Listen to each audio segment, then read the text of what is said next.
Hello, and welcome to Beyond the Point podcast with me, Allie Christensen. I'm curating the content I wish I had had as a dancer and creating strong, healthy, thriving dancers for the future. Not only am I your host and ex-professional dancer, but I own Align Fitness, a cross-training studio for dancers here in Costa Mesa, California, and am the creator of online courses for dancers such as the Dancer Strong program, Lower Body Flexibility, and Turnout for Dancers. Today on the podcast, I have Kylie Jefferson, who is an incredible human, an amazing artist, and I feel truly blessed that we're getting to sit down here and talk. You might recognize her from Tiny Pretty Things on Netflix. She's also danced with Complexions. She trained at the Debbie Allen Academy. She is a dancer of all genres and a true artist. She has broken into acting. She has many other skills that she talks about as we go through this conversation. And what I love about this conversation is it's not about the details of what's happened in her life. She really is getting so honest with me, with you, about what she's experiencing, the ups and downs, a mental, emotional side, what she hopes for the dance world, what she's wanting to give back to the dance world. Guys, I don't get a lot of interviews like this. This is really, really, really an amazing one. So let's dive into this conversation with Kylie. Hi, Kylie. Welcome on the podcast. I'm so excited to have you. Hi, Allie. Thank you so much for having me. I'm excited for this. Oh my gosh. We have been trying to make this happen for actually over 2 years. Yes. I mean, COVID is like kind of erased time for me. I didn't realize how long it was, but we really have been talking about doing this conversation for over 2 years. So completely. I'm really excited that we finally made it happen. Yes. Wonderful. Well, I'm coming from my bedroom and you're coming from your closet. Yes. I love it. My little safe space. Yes, it's wonderful. Makes good sound. That's what we're going for here. Love it. Wonderful. Well, can you, as we just jump right into things, because we have so many things we could talk about, will you first just give everyone a little introduction to who you are, what you're doing in life, all those things? Well,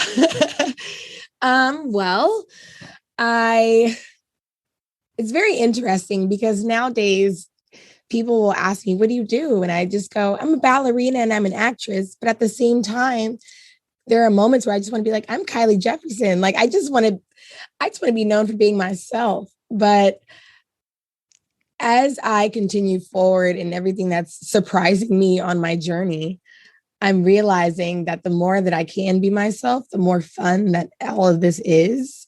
But, I grew up dancing at Debbie Allen Dance Academy. I went to the Boston Conservatory, and I've had a very interesting and fluctuating career as a ballet dancer.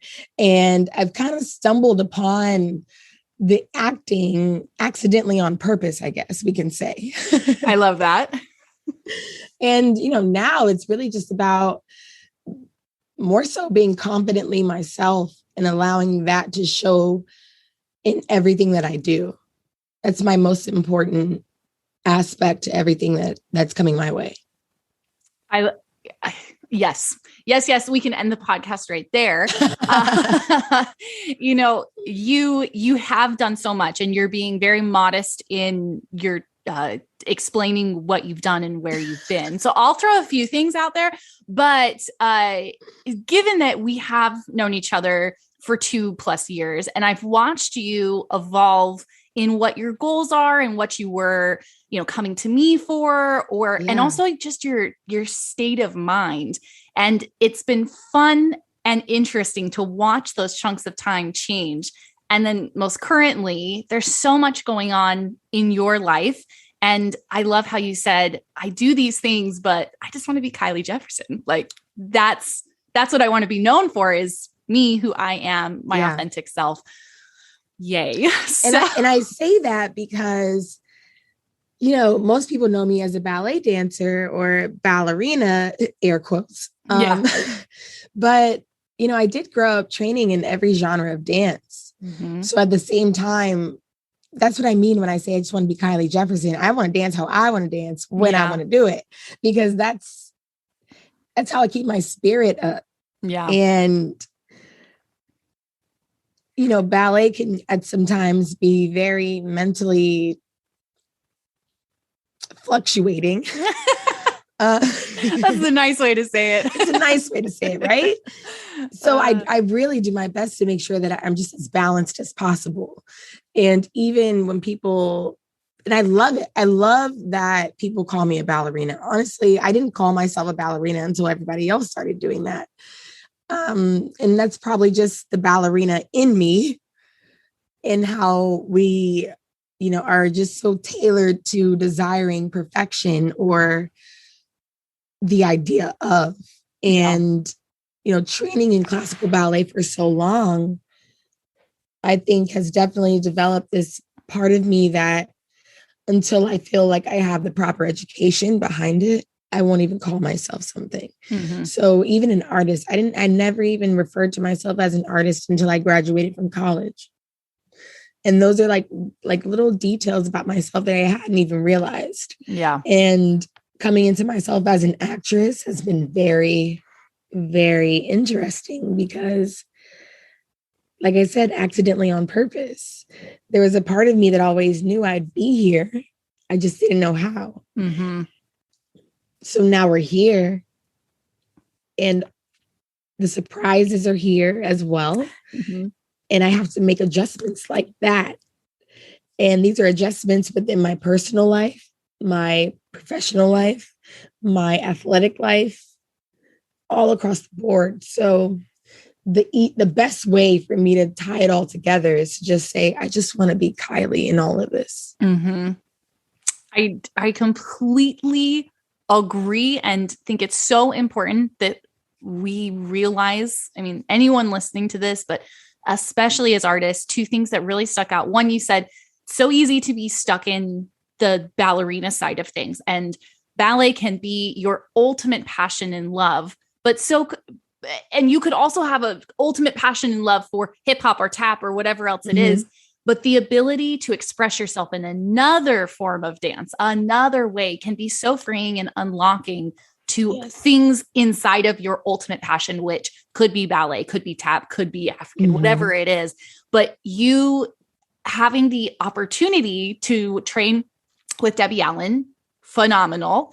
Anyone who has not looked at what Debbie Allen has created needs to go look right now. It really, really, I believe, from the outside, looks like she is creating amazing artists, not just technicians, not just replicators, people who can copy, but true artists. So I love that you are able to take that into your professional career as you've gone through company life. And now you're, more into the film and acting, as you've said, and then being able to just keep your groundedness.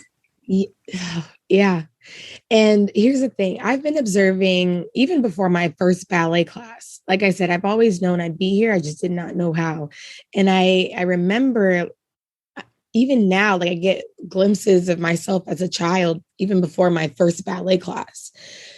And I remember just observing everything around me, observing how people see artists, observing how people see and handle women. Mm-hmm. And that's why it took me such a long time to come into myself confidently, because I just wanted to be received well. And something that Miss Allen does a great job of is being always aware of herself and how she is delivering her information, or how she's running her rehearsals, or putting her foot down when it's time to put her foot down. And these are all things that I'm coming into myself and learning as a woman that it's okay, because I wouldn't be this strong if I didn't have to be. There definitely are times where, like I said, coming into this new world, that you have to set new boundaries, or you have to put your foot down in places that you kind of feel guilty about. And I've definitely had a few times where I kind of will like beat up on myself before somebody else gets the opportunity to. But most recently, I've had a few friends that have really supported me through this as well. Just standing that ground and knowing that anytime I speak up or have to put my foot down, The intention is my purpose. And there's nothing wrong with that. Mm-hmm. And anyone who wants to be on this journey just has to show up and show out, because that's where I am as well. Everything that I do, I'm not completely comfortable with, but I have to get comfortable being uncomfortable. So I need people around me at this point in my life who understand she's just trying to make it work. Yeah. Even if it makes her uncomfortable, even if she's maybe not okay with certain details or whatever have you. This is business now, and I have to show up and show out.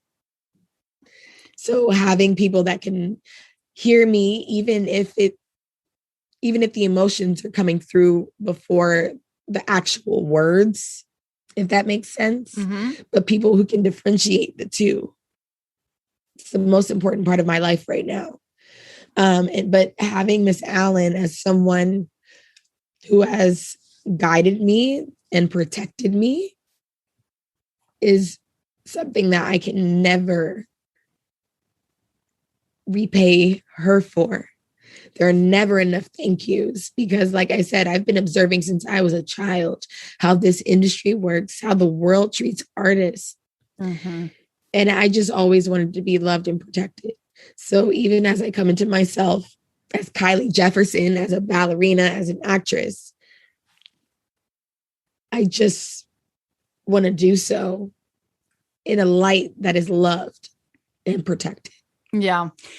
It's unfortunate. I am generalizing because there are amazing, amazing directors, teachers, dancers, artists in this community. But it is very unfortunate that as an artist, you feel you have to stand so firmly and then also have those apologetic feelings of like, oh, is it okay that I do this? I remember that. I still go through that. And I think we all go through that in different facets of life. Absolutely. Yeah. But as specifically a dancer, I think that the dance world leading up to this point in time has been tailored to the director being God and then the dancers following. And there's absolutely a chain of command. You have respect for basically your elders, the people who've come before you, the people who know more and better. But there's a very meek quality about some of the dancers in the world. And we're taught to be silent. We don't express when my body hurts. You don't get the opportunity to say, I feel overworked. You don't get the opportunity to say, this doesn't feel right in my body. How can I make this feel better? It's something that's very blanket across the dance world. And it's teaching dancers to be silent. And I don't want that to be confused as like, you get to be defiant and saying, no, I'm not going to do this. Or, right.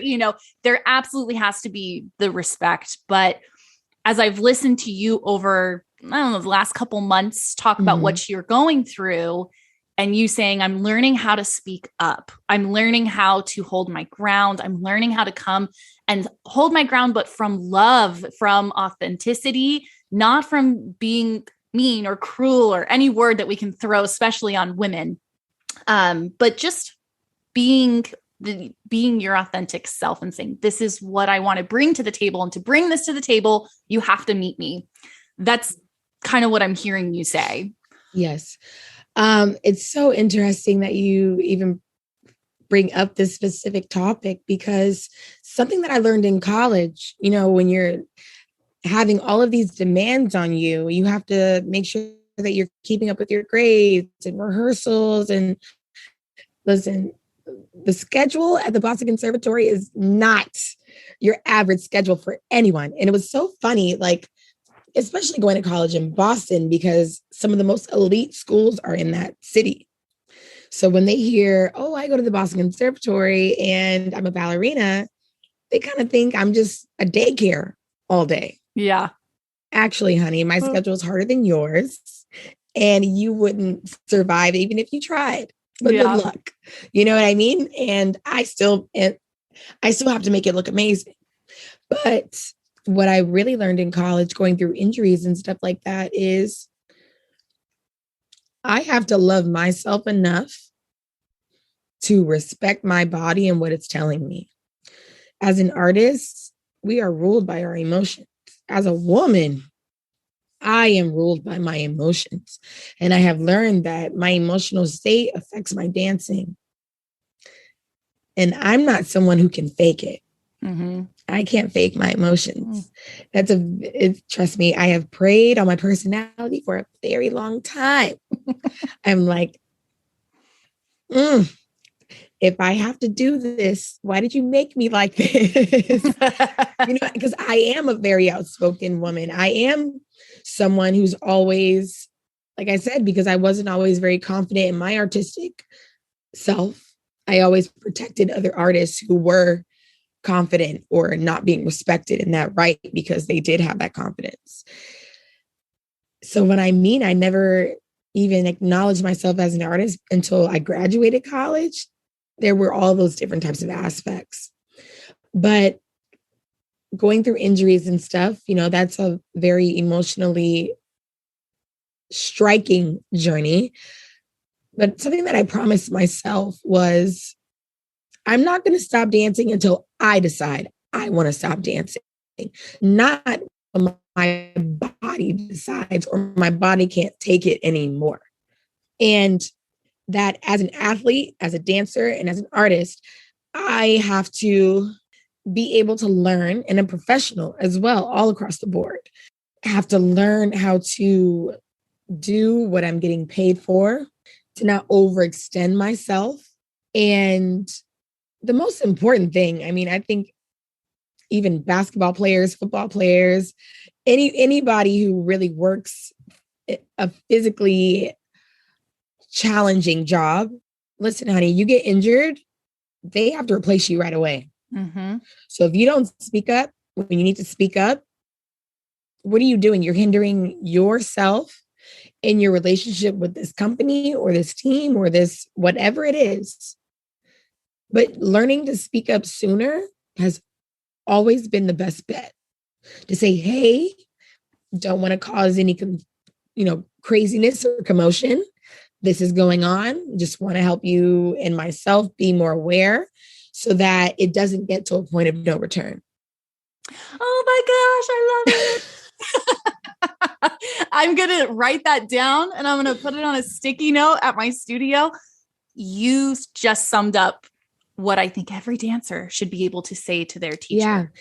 Yeah. And if we learn how to stand in that ground and that confidence, because I know for a fact, every dancer is just trying to do their job. We're trained that way, right? We just want to meet the choreographers where they need us to meet them at and all that. So it's okay to speak up knowing that intention. It's okay to speak up in that light. Because, like I said, even past whatever's hurting your body or affecting you emotionally or mentally, you want to be able to come back to your creative self and your creative world and allow that to be your safe place. Ballet can be very hard on our mental, emotional selves. And a friend of mine actually calls it the Ballerina Brain. Because we are very hard on ourselves and we can be a little crazy sometimes. Yeah. And being aware of that is very important. And just to say, okay, because even for myself right now, I'm getting ready for Fairy Queen for Hot Chocolate Nutcracker. And I'm just a few rehearsals in and I'm like, oh, the Ballerina Brain is surfacing. What do I need to do to support myself through this? Yep. Now, listen, today it might be a lemon drop martini, but at the same time, tomorrow it needs to be a therapy session or a boxing session, or I need to go swimming, or things that completely take me out of the ballet studio so that I can compartmentalize myself and my brain so that my emotions do not override my experience with ballet. Because ballet can, and I'm sure there are a lot of ballet dancers out there who have a love-hate, emphasis on hate, relationship with ballet. But we love it. And that's why we still show up for it every single day. Because when ballet loves you back, there's nothing that can trump that feeling. But on the days that it might not love you back, those are some of the hardest. Yeah. Something, so I call it dancer brain. Yes. Ballerina brain. Love that. Brain. I always say that whenever we're working on creating a new habit or whether that's physical or mental, I always say dancer brain is real. You get back in the studio and everything we just talked about is going to go right out the door. And then you're going to come back and be like, Allie, I tried. Why didn't it work? Well, dancer brain is real. Yes. Dancer brain is real. But this is something that I'm working so hard with my students on right now. And it's that balance of what is your end goal? Your end goal is to show up, give the director, give the choreographer, give your teacher, give yourself the best artistic self that you can. The end goal is you doing that part to the best of your ability that you feel good about. And most of the time, that does not mean another private or another extra rehearsal. And that's a balance. I know some of the teachers are freaking out as they listen to this, but especially anyone who's very dedicated, doing multiple hours a week right now, maybe doing competitions or in a professional career, you got to show up for what you need to, but then taking care of your body, as you said, you deciding that I'm going to end my career, not my body. That does mean you have to get out of the studio and you have to do other things that take care of your mental and physical self. And it's so hard to get that rolling. But once you do, you get in a habit, you're a little bit happier. And I'm going to guess for most people, it still is always reminder work of like, okay, I got to take care of this part of myself today. I got to get into boxing. I got to get into my swimming, whatever it is. But I'm having a hard time with students right now of all ages where they're killing themselves, especially as we're getting ready for some kind of nutcracker. We have YEGP, we have competitions, we have auditions coming up. We've been in COVID times. They are killing themselves in the studio and they're dropping like flies physically and mentally. Right. So I'm seriously going to just write down everything you've said in the last 5 minutes. I think also, like for me, I have never had the perfect ballerina body. This is probably the best shape I've ever been in my life and most consistent shape I've ever been in my life. But even at that, I don't just have one of those bodies that like everything that I do looks like a perfect ballet line. So I've definitely had to learn what works for me, one, but also how to make it work for me. And, for example, I'm even for Miss Allen's Hot Chocolate Nutcracker. Listen, I am not the best ballerina that she's ever had on that stage. I did Fairy Queen my first time when I was 17, and I was an understudy for my ballet teacher at the time, Ebony Williams. And it was very interesting because, of course, I was so nervous, but I was really excited. But something that I noticed was that everyone around me was cheering for me just because of what I represented for them. And that's what I'm realizing is where my career is at now. I don't care. I am at a place where I have to remind myself, it's not about being the best. You just have to be the one. So if you can stand that ground and know what strengths you bring to the table and emphasize on that, that's the most important thing. So like I said, I'm definitely not the best ballerina who's ever graced the stage for Fairy Queen, for Hot Chocolate Nutcracker, but I know I'm the one. So I find other ways to implement my strengths. So I will do what I know the rest of them can't. If that's okay, I can say. Yes. But I say, but I don't mean that in a way to take anything away from anyone else. Like I said, there may be some insecurities there for me. And in observing those insecurities, I have to observe my strengths. Now, because I grew up dancing at the Debbie Young Dance Academy, that means I'm trained in all genres of dance. And Hot Chocolate Nutcracker is a show of all genres of dance. So what have I done? I have put the Fairy Queen in scenes that nobody has ever seen before. So she goes from doing her perfect ballerina moment, and I've added her respectfully with Miss Allen to Bollywood, I've added, last time I did Fairy Queen, I added myself in Birdland, which is like this cute little jazz section. So this will be the first time anyone ever sees the Fairy Queen do Bollywood. And yeah. I'm so excited. Girl, me too. And honestly, I'm like, I remember doing Fairy Queen and just being like, like, I just want to be up on that stage, because even when I was 17 or 16 years old, and we first started Hot Chocolate Nutcracker, I wasn't in Bollywood. I was in every other scene, but I wasn't in Bollywood. And I'm like, what is going on with y'all? Why won't y'all put me in this? That is my dance, and y'all know it. But I learned that piece. And every time they did the rehearsal, I was right there full out. I got myself into Bollywood because I just wanted, and it's one of the hardest pieces in the show. It's very physically enduring. Mm-hmm. And I had to remember that about how I push through to get to the finish line. And even when I'm teaching my classes, or running rehearsals for Bollywood or Hot Chocolate Nutcracker, I'm yelling at those girls because they need to understand what it is to finish stronger than you started. And that is something that all across the board that I have really had to put my foot down on myself to finish stronger than you start, because people, they remember the moment that you start. They remember that intro moment, but they never let go of how you finish. Mm-hmm. Never. So if you want to leave an impact on anyone's stage, you make sure you finish stronger than you started.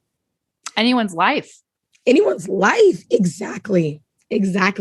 So just having that intention for yourself will always serve, I know myself, but also will serve any dancer, any choreographer, any director, anyone who works anywhere. It'll always serve us in the best light possible, because that intention is always going to show forth. So even when you speak up and say, hey, this kind of hurts, or this is that, or today is not the best day even. I'm rehearsing right now with Ross Thomas, and it's probably one of the best rehearsal processes I've ever had, because I can speak up about my insecurities, or I can speak up and say, I don't feel really strong here. And I just want to look strong. Mm-hmm. Ballet is we have to be very graceful, but people don't realize how strong we have to look when we're doing it. And Rasta, of all people, has had a career that is so understanding that I am safe in that space to say, okay, cool. This doesn't feel as good as I wanted to feel, or how can I make it feel better? Right. What can we do about it? It's not I don't want to do this. It's exactly. How can we make this better? Right. And as dancers, we're conditioned to think that we have to be people pleasing. No, babe, they need you as much as you need them. So you have to walk into that room understanding that it's a collaborative experience for the both of you. And the more that you can show up and speak up respectfully in your light, but understand that you do have to still show up, choreographers and directors and rehearsal directors will respect you even more. And they will see you as a person of value, and as a person that they want to have in their company, or as a person that they want to continue to nurture, so that you're not just a company member 5 years from now. Now you're a rehearsal director, assistant choreographer, or someone that they're sending to colleges or ballet schools to represent them. And that's what we need to make sure that dancers understand is a possibility for them. That you're not just a dancer. Don't ever think of yourself as just a dancer, because honestly, dancers are the smartest people on the planet. So if you are a dancer, you can do anything that you want to do, and you will be able to be at the top of your field. But learning how to advocate for yourself as a dancer first, and not after you transition into something else, is going to, I feel like, help the process of dance not being so detrimental for us. Yep. And we've actually talked quite a bit about this on the podcast. Catherine Morgan was on and was talking a lot about how some of her past experiences, realizing like she didn't want to put her kids in ballet. She didn't want them to end up in this experience, or Or I've said this about myself. There were years I did not go to the theater because it was too painful. After I was injured, after I stopped dancing, I didn't go for like 5 or 6 years, I think. Would not go. Yeah. And we the dancers become the patrons and the true supporters of dance. So if we aren't making this full circle, as you're saying, the art form will die. And we will not continue to evolve and be paid what we should be, and the respect and the rehearsals and the everything that is coming right now that we're starting to finally get through will not continue if we can't keep a healthy relationship with our bodies, with dance, and literally putting our butts in the seat to see art. It's interesting because, even coming into Fairy Queen, the last time I did it, the last time before that I had even partnered was my rib fracture. Mm. So it was very hard for me personally to partner. It was very kind of traumatizing, even though my current partner for Fairy Queen wasn't doing anything out of the ordinary to make me feel that way. So I had to learn how to balance that, right? How to show up for my partner and how to show up for myself. And a lot of times our experiences with ballet are very hurtful and traumatizing. And we have to really figure out a way to balance that and get ourselves through it. And I think even this time around, I plan on documenting myself through the process. So even if a rehearsal is hard that day, I hope it's on camera. I'd rather cry through it, knowing that the intention is to get over the hurdle. Mm-hmm. And like I said, thank God I'm rehearsing with Rasta Thomas right now because he understands emotions. So if I need to kind of let it out for a minute, I'm in that safe space. Mm-hmm. And as long as I'm in that safe space, I can let it go. I can release it is what I want to say. I can release it and continue to show up for myself. Mm-hmm. And I feel supported in that. Well, and as you are talking about like the release, I'm having so many physical memories of stuffing emotions during rehearsal and it constipating me as an artist. Like rehearsal just gets worse and worse and worse the more I'm stuffing these emotions. And it's totally counterintuitive to what we need to be doing as a dancer. So it's amazing. And where I really hope the dance world can collectively evolve to is that we have a space where emotions can be expressed because they're being asked to be expressed when you're dancing. We're already asking that. So it's really, really weird to say you can only do it when the music's on and in the way that I'm asking, and then stop doing that over there. That's not acceptable. Like, pull it together, girl, So there has to be this ability to have all of it in one room, one space. And then I imagine that I, as the dancer, have to be able to express it, release it, and then move on.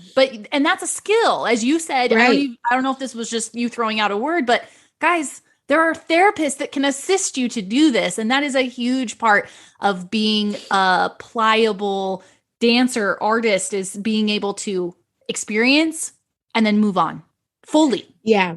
But I think it's also very important that, as we come into this next generation of the dance world, that we change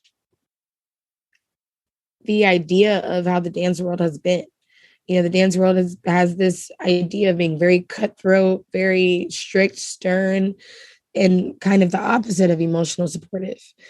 But as the rest of us are, this next generation, we're very aware of our emotions. We're very aware of how that stuff affects us. And what I will say is injuries come from emotional turmoil. Mm-hmm. We have to know that as dancers. And what is your value as a dancer, as an athlete, as an artist? Your emotions, because it affects how you perform. So you have to keep that at the forefront of your brain. That has to be an intention that you set for yourself that you do not fold on. that has to be something that you, even within yourself, that you stand your ground on, honoring your emotional self. Also, like I said, this new generation of the dance world, it's our responsibility to set a different tone, because dancers cannot keep retiring from their career and then starting the emotional journey of healing. Mm-hmm. Art is supposed to be healing for us. So as the artists, we can't be suffering while we're bringing all this joy and grace and love into people's lives. And that is something that I've observed from artists all across the board, actors, singers, rappers, athletes, everyone who is in the forefront or in the limelight and championed as everybody's idea of something or perception of something. And it's crazy that, as I'm coming into myself as an actress, how I'm really learning that more than I learned as a dancer. Mm-hmm. I was able to bullet point these ideas and to understand these things at a basic level. But as I'm understanding as an actress, I can't go ice cold. I can't put my heart on ice. I cannot do that because that affects my work. So like I said, putting myself in environments that are emotionally supportive is probably the best thing that's serving me right now. And I'm really grateful that dance has allowed me that awareness. And that honestly, because like I said, I don't have a ballerina personality. I don't have an actress personality. And I've always been a little nervous about that part of myself. And where I felt like I was like I'm going. You know what I mean? Because I'm like, the last thing I want is my personality to get in the way of my work and my art. But one thing I do know is I was brought up into this world to shake things up. So I have to allow myself to really stand that ground because I know what my intentions are. I have to understand that the universe wouldn't make me this strong if I didn't have a purpose to fight for. And anytime, and I've realized this about myself, and this is what I'm talking about, being confidently myself. I had to realize, Kylie, anytime that you speak up, even if it sounds harsh, even if your tone comes out very strong, you are a very strong woman for a reason. But stand that ground because someone needs to fight the good fight. I will say it again. Someone has to fight the good fight. No matter what your religion is, or, this, that, and the third, I think we can all use air quotes, the devil as someone that's an intervening force. Whether you're religious or not, it's just an example of that intervening force that sometimes seems to get in our way.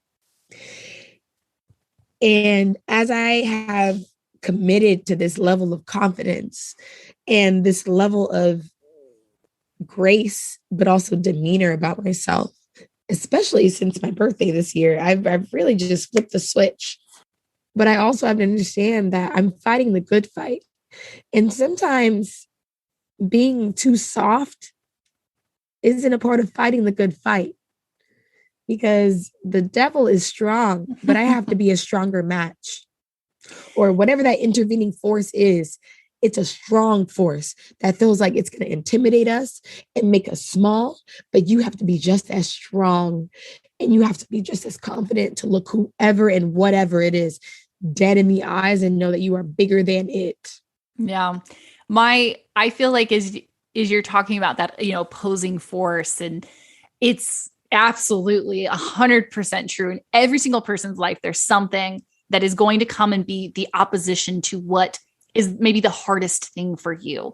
And if speaking up is hard for you, that is going to show up so that you have the opportunity to learn how to do that thing. And if you're somebody who's always maybe more outspoken or speaks loudly and is like the thing in the room, you'll have the opportunity to soften and listen and take in experience instead of maybe verbally creating with your power. Right. But I do do 100% see and believe that you will have that option, that opportunity, because you have to take it to rise up on the challenging aspects. And for a lot of dancers, I think it's challenging to hold your ground, to speak, to express yourself in the ways that you're sharing. So yeah, I mean, it's great. And to know that your intentions are good. Most dancers just want to be better. So when you're speaking up about whatever is emotionally hindering you or mentally hindering you, first of all, every ballerina before you or every dance teacher before you has experienced those emotions, whether they're honest about it in rehearsal or in a private setting or not. Yeah. They have experienced that.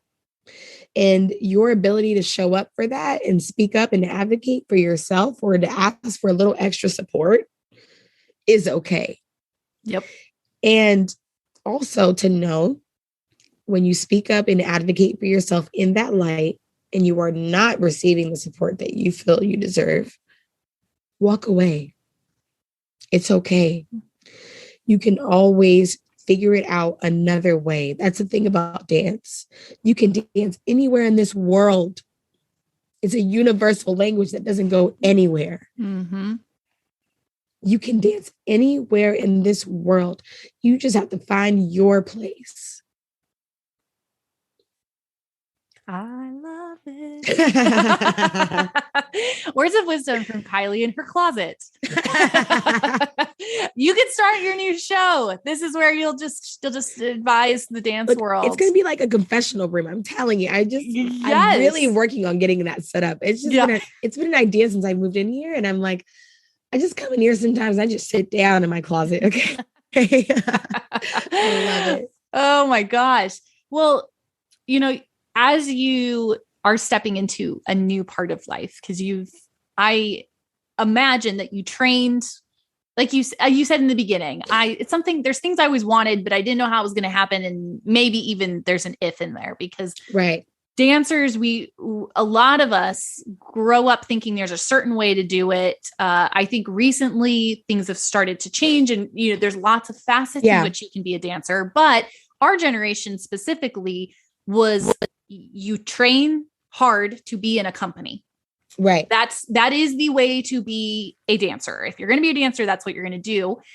You did that, but then you made this transition into film or TV. You are on Tiny Pretty Things. And when you got this job, I remember you're like, oh, I got this like little part. I'm so excited.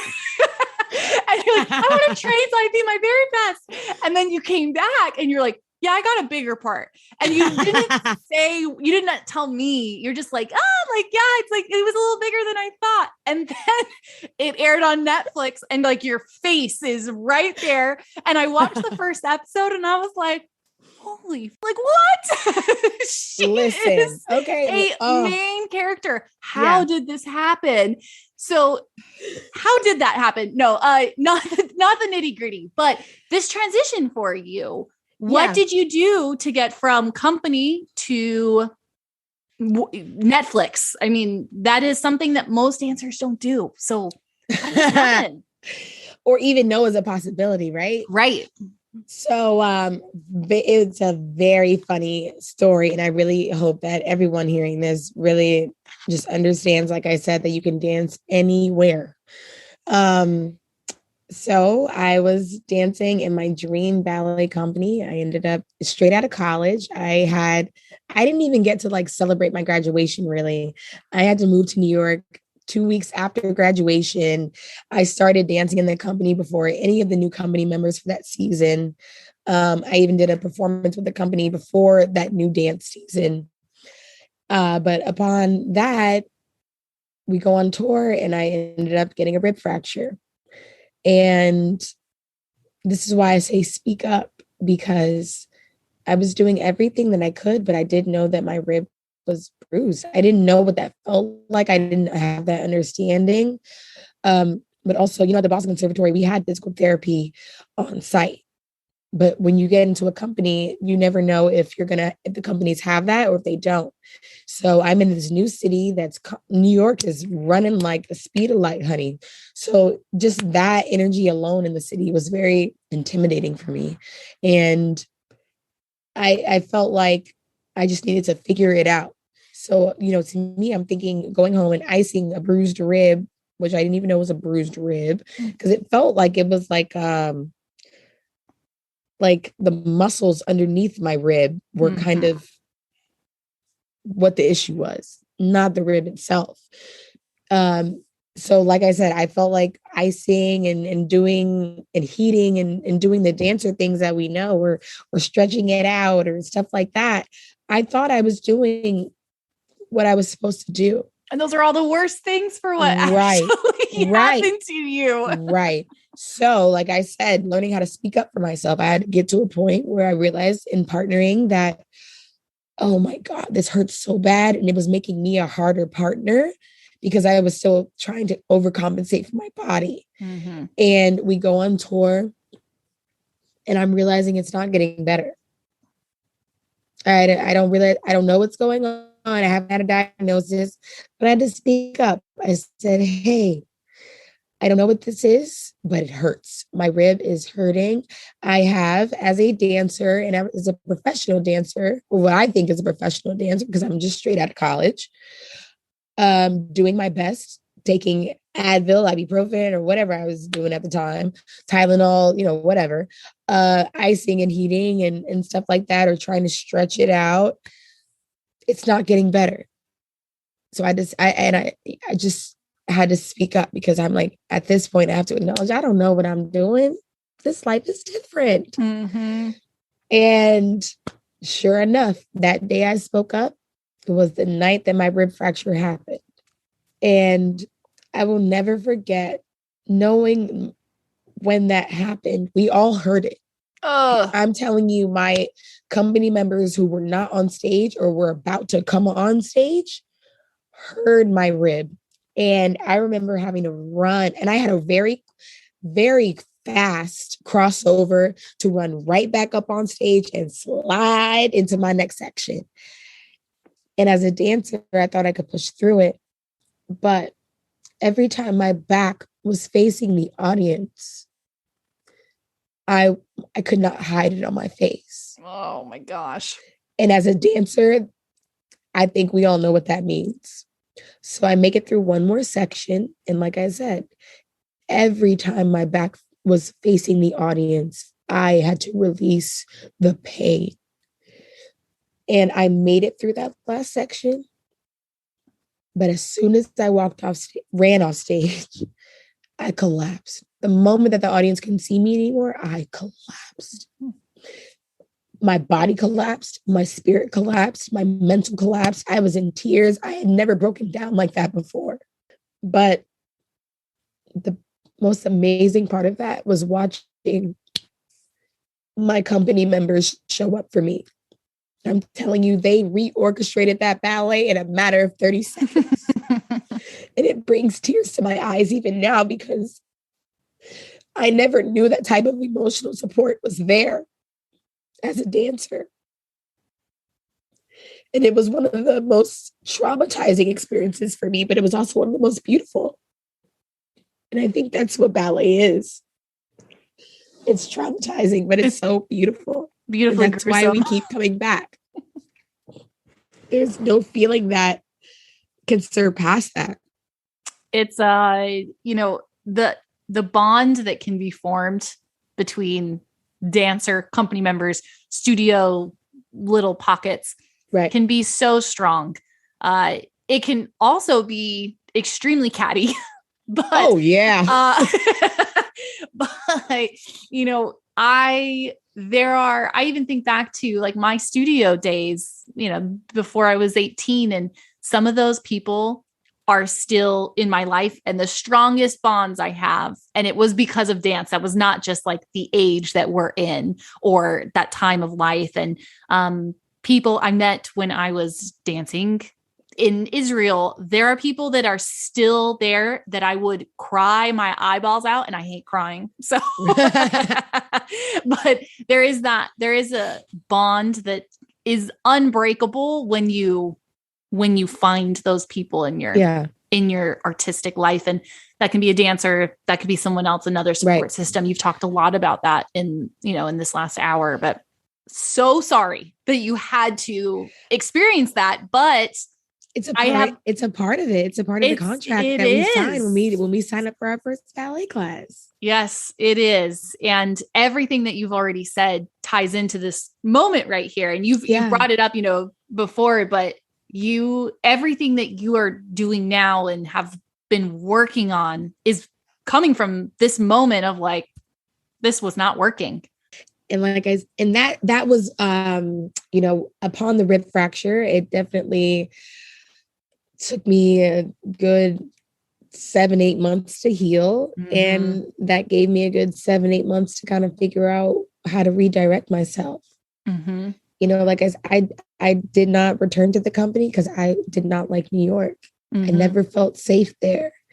And that was affecting my performance. I wasn't even dancing how the directors of that company had known me to dance. And that was hard for me. It was very hard for me personally to know that my performance was different. And then also I'm looking at the rest of the dancers in this company and I'm trying to be like them, but they want me to be me. Mm-hmm. That's why Dwight wanted me in that company, because he wanted me to be me, but I only knew how to do that in certain settings. Mm-hmm. And I'm coming into this new world, this new ballet world, and I'm just trying to be like everybody else that I see. I'm inspired by it. And I just want to feel like I belong. But I'm not meant to belong, honey. I'm meant to stand out. And I had to really find a way to stand my ground for myself, to be confidently myself. So I had to take that 7-8 months to observe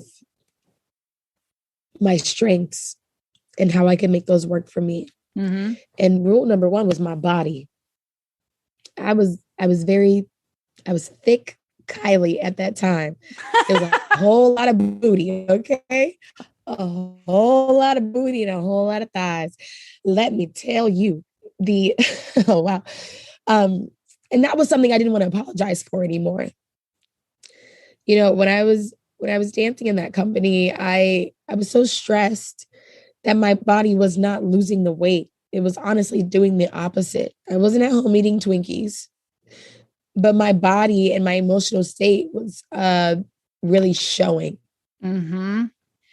So I had to take a step back and I had to acknowledge how I was feeling about myself and say, I don't want to feel that way anymore. Clearly, this is my path, but I need to make this work for me. And I need to dance in a way that my booty feels good, or, I feel good about how that works. So I really had to and that was also those things that I didn't realize that I was doing that made Dwight Rhoden love my dancing. I completely abandoned that when I got in the company. Mm-hmm. So I had to get back to it. And I'm so glad that I made that commitment to myself, because even watching Tiny Pretty Things, like Dwight reached out to me and was like, your dancing is just flourishing. And to hear him say that again was probably one of the biggest and best moments for me. Because when I auditioned for Tiny Pretty Things, I was not even dancing at the time. My experience as a dancer was just kind of getting a little painful. And I wanted it to be a pleasant experience. So I was looking to transition, especially as an adult woman, trying to figure out how to support herself financially and professionally. So I was an assistant for an executive at CAA. Mm-hmm. Look, I'm manifesting many things, but let me correct that. And like I said, I knew that dance was a part of my life, but I just wanted it to be a thing that I did for fun so that I could just love it. And in the commercial world realm, or in any realm of dance, financially, it can be very inconsistent. And honey, I grew up in LA. Financial support is what you need. All across the board. You know, if you want people to treat you a certain way in LA, you gotta look the part. Or just to be able to maintain certain means here, you gotta make it work. So I did the assistant job for a few months, and it was becoming very hard for me. It was the first time that I had to find out who I was in the regular world. And I was still being very creative. I was handling his home stuff, his personal work. He managed a few other people in the industry. So I was also their assistant. I was also assisting one of his recording artists. I was doing performance choreography and performance. What is that word that I'm looking for? I was teaching her how to perform on top of choreographing, producing her shows, finding the dancers, pulling them together. I even choreographed and shot Chopsticks, the music video, in that same realm. So I would be working from set. Like, I'm like, hi, this is Kylie, assistant of, I'm connecting you to this call. And literally 2 seconds later, I'm like 5, 6, 7, 8, like putting myself on mute because I had to make it work. And thank God my boss at the time understood what I was trying to do. But my spirit could not take it anymore. My spirit was upset with me for making myself small, for even just the way that I was trying to balance out my life. Mm-hmm. Even though it understood that you're just trying to figure out how to support yourself, my spirit was not happy with me. And I felt it in my chest all the time. So I had to part ways with that job. And one thing that my boss had said to me at the time was, I want you to follow your immediate dream. Because he could tell too that it was hurting me. And then I was just doing my best to show up. I had no idea what that was. But I knew I was always meant to be somebody. And I usually never make sporadic decisions like that when I don't have anything backed up. Mm-hmm.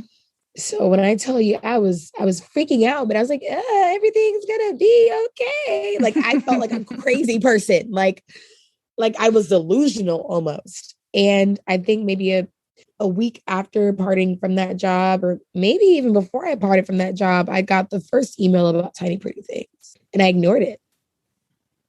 I was like, I'm not an actress. Like, what the heck? I didn't like putting myself in positions that I knew I was, or I felt like I wasn't qualified for. Mm-hmm. But it kept coming back to me. I'm telling you, I had actress friends who were like, you might want to look at this. Or my dance agent finally sent it to me. Hey. But that email came to me first. Personally, it came to me first. Mm-hmm. Like from a casting, it's something very simple. And the dancer brain in me said, girl, who do you think you are to try this acting audition? Right. But also the dancer brain in me said, well, hey, girl, you're skinny right now. You are skinny right now. Man. So you might as well give it a shot. Right. Isn't that crazy? And even now, like, that's the last thing I want anyone to think. But for themselves. It is so funny to hear you say that, because we've talked so much about body shape and making our bodies do what our body does the best, and the lines, and we've completely, sidestepped this, but the dance brain is real. It is. It's and that's so freaking real. And it's the craziest thing, because that's what made me say, okay, I'll do it. But also because in the email, it said, this character, Nevaeh Stroyer, just has to be able to do ballet and will be on every episode. Mm-hmm. So I'm thinking, when you think about shows that have dance on it, like Fame background. You just think background. So I was like, okay, maybe I'll have a few lines. Mm-hmm. Great. When I tell you, I arrived to Toronto, we're weeks into like the dancing conditioning stuff, and we're starting to rehearse our scenes. I remember that day like the back of my hand. I was, because I'm so new to this world, right? So I'm here to just observe, really. I remember watching everyone else and how we were setting the scenes up. And I observed, the rest of my castmates did like a few scenes and they got a chance to like sit down and take a break. So I was like, okay, I feel like my break's coming soon. I think I was probably like 3 or 4 scenes in at that point. I was going to go sit down a little bit. They called my name again. I said, oh, nope, I'm not tired. I'm good. Let's go. and everyone was telling me, girl, you're number 2 on the call sheet. You're number 2 on the call sheet. I'm like, okay, cool. I have no idea what that means. Like, is it alphabetical order? Right. Exactly. Even though my last name is Jefferson, I was still trying to like conceptualize that. Right. Yeah. But they were telling me who I was to the show. And I still did not know what that meant until we started filming. And I realized I barely had enough time to call my mama at the end of the day. Or I barely had enough energy mentally and emotionally to look over my lines for the next day. Mm-hmm. Because I was showing up in so many different levels of my human self, of understanding and respecting that everyone around me had more experience in this acting realm than I did. Mm-hmm. My dancer brain said, who do you think you are to be in this position? And you haven't even been training as an actress. So I had to respect that. I had to show respect to myself and my lack of knowledge, but my desire for the knowledge. Yeah. And also for the other people around me who had been doing this for a long time. Yeah. But I had to also respect myself enough to know that Nevaeh Stroyer is an African-American female from Inglewood, California. And that there is no one in this room who knows what an African-American woman from Inglewood, California is better than me. Mm-hmm. And I say that respectfully, but I have to be confident in that. And to understand, especially as the only African-American woman in any of those rooms, because we did film in Toronto, mm-hmm. that those experiences in life are different. So even when I felt like I had to speak up about maintaining the integrity of my character, I had to make sure that I did it in a way that would be received.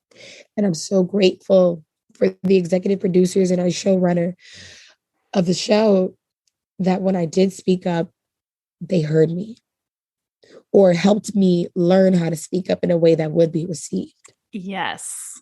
As a human first, but also as a Black woman second. Mm-hmm.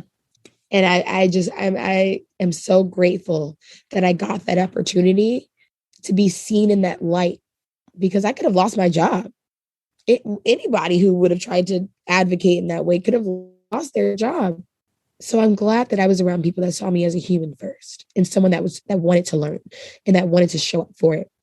And that didn't know even sometimes how to ask for the help or support that I needed. Mm-hmm. As a dancer, I've learned about myself. I will not ask for help until I have almost destroyed myself trying to figure out a solution.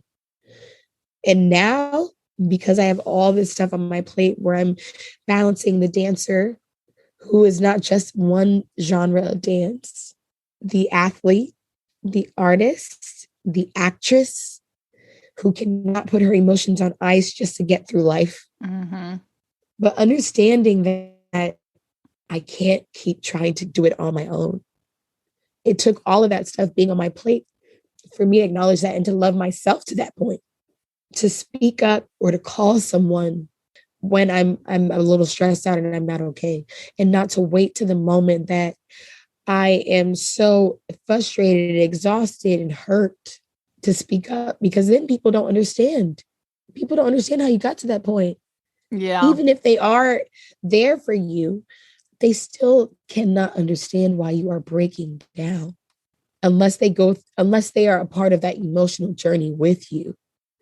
So really allowing the people around me to support me in the way that they are telling me that they're here for, and allowing myself that respect and that love to myself to reach out right away and not when it's almost too late, has been like the biggest lesson of all of this.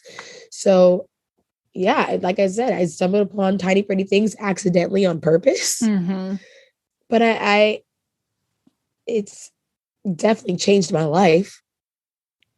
And that's been something that's kind of like, what's going on here? Like, kind of having to really commit to it. Because in some ways, I'm like, did I choose this or is it choosing me? But both.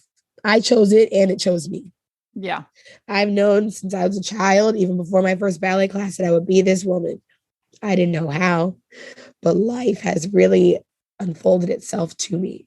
Showing up for that is just in all the levels of showing up for that and showing up for this life has been a great lesson.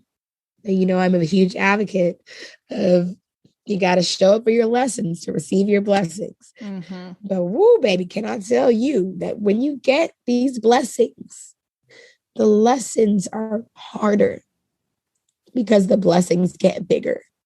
Yeah. And we start off doing the little things like, yeah, okay, getting bigger and bigger and bigger.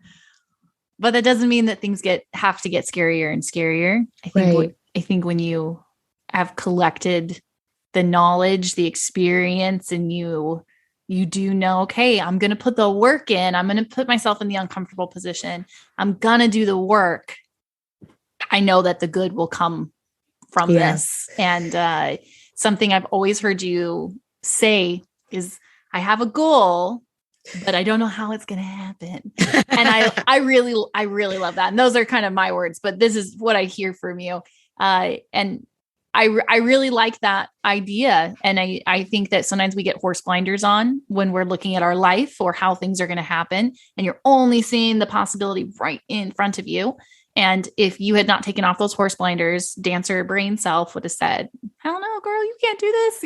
Like, right. Or who do you think you are? Yeah. So you definitely had to take those horse blinders off to be able to step into what you're doing now. And it's just the tip of the iceberg. I know things are still evolving and going, and you're creating so many exciting things for your future. I can't wait to see what all those things are. I could keep talking to you, but I know you need to go. I can do this conversation all day long. Okay? Oh my gosh. There's so many things that that need to be said for this new generation of dancers, especially ballet dancers, because ballet is the foundation of all forms of dance. And that's why I really clung to it, because I knew that if I stuck to ballet, that I would be able to do whatever in any other genre of dance. And that's how my career has blossomed. Like the fact that people can call me to do James Corden or, just random music videos and stuff like that. And I can show up for it, whether I've been in a hip hop class in the last year or not, because I've been doing ballet. And that means I can do my hip hop. That means I can do my African or I can put the African section in my ballet. Mm-hmm. And just knowing that and committing to that makes everything okay. You put yourself in a better position to win, you're going to win. Well, this has been more than I could hope for in a conversation. Very, very, very honestly. I am so grateful. And I do feel truly blessed to have been able to talk with you for the last hour.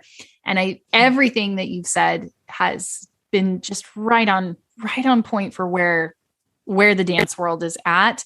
It's amazing to hear and see you speak so passionately about it. I really do want to keep talking to you, but we might just have to continue the conversation. I think we should do a series of these. Okay, that's fine with me. That sounds great. I mean, because the advice never stops being needed, because the journey never stops teaching you. Yes. And as we all go through our own things, they become more pungent, right? Like things that you experience. Can you please tell everyone where they can find you on social media? Tell us what, Hot Chocolate is coming up, Hot Chocolate Nutcracker. I don't even know if you can still get tickets, but tell us when it is, how we can find all the information. So you can find me on Instagram at Kylie M. Jefferson. And Hot Chocolate Nutcracker will be November 15th. I'm sorry, November 19th. Hot Chocolate Nutcracker would be November 19th. You can find tickets on Ticketmaster. It'll be in Santa Monica. They're building a stage at the Santa Monica airport. Oh, wow. And it's gonna be outside. It's like a drive-up situation. It's What? gonna be really cool. Yeah. I didn't know that. That's very so cool. COVID safe. Yeah. Oh my gosh. So cool. It's gonna be beautiful. A night under the stars, watching a beautiful Nutcracker performance that's not gonna bore you to death. How many Hot Chocolate Nutcrackers have you done? Well, because we started Hot Chocolate when I was like 15, 16 years old, I want to say. Because my birthday is in September. You were in the first Hot Chocolate Nutcracker? I was in the first Hot Chocolate Nutcracker. So I did 2 years back to back. And then I graduated from high school. I ended up going to college.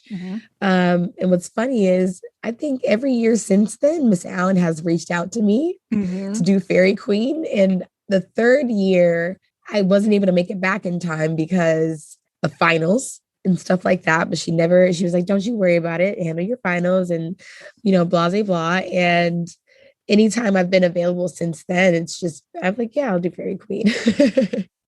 So I've done Hot Chocolate. This will be my 5th year. This will be my 5th time doing Hot Chocolate. And I think because of the way that I grew up doing Hot Chocolate, that's probably why I want to do as many scenes as possible as the Fairy Queen. Because I'm like, no, this needs to be fun. I don't want to be sitting on the stage for the rest of the show. Yeah. After I do my solo and my pas de deux, like I want to be dancing. I love it. Oh my gosh. So exciting. Well, I will post all of this information for everyone so you can get your links. Thank you so much for talking with me from your closet. This has been wonderful. You, Allie. It's been beautiful. Oh my gosh. Thank you so much. Thank you, girl. I appreciate you and all the work that you've been helping me do. And being so flexible, because even my schedule has just gotten away from me to the point where I'm like, like a deer in the headlights. So I just want to appreciate you for being you and for being someone that has really helped me on this journey. Oh, thank you. Thank you so much. Thank you everyone for listening. I feel like I had to take a deep breath after that conversation in the best way possible. It was kind of cathartic for me also, because so many things that Kylie talked about are things we all experience, not only as humans, but especially as artists. And being able to express our emotions. My goodness, what a big concept, right?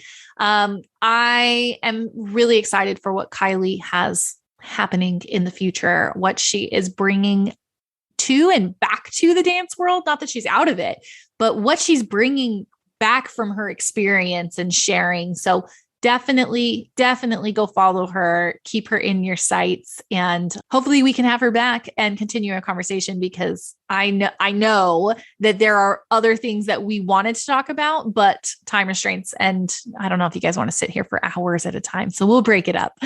Thank you so much for listening. If you guys enjoyed the episode, leave us a review. It assists for other dancers to find the information when they Google it, when they look on their podcast apps, whatever it is. If you can't leave a review on your listening device, you can also leave us a review by Googling Align Fitness by Allie, and you can leave a review there letting us know that you listened to the podcast and what you loved about it. Thank you so much for being here. I'm excited for what's to come. I will see you all next time right back here on Beyond the Point.